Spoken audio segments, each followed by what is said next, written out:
টাঙ্গাইলের ধনবাড়ীতে বাস ও সিএনজি চালিত অটোরিকশায় মুখোমুখি সংঘর্ষে ৩ জন নিহত হয়েছেন। এতে আহত হয়েছেন আরও একজন।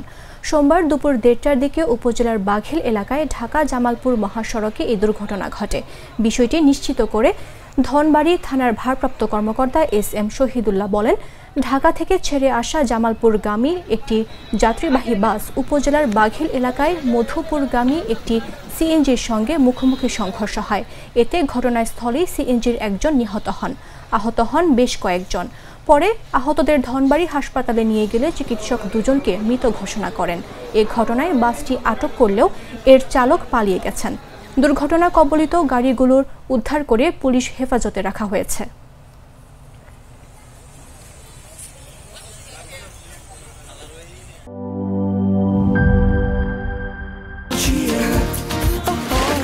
চিল হবে রিফ্রেশিং মুডে।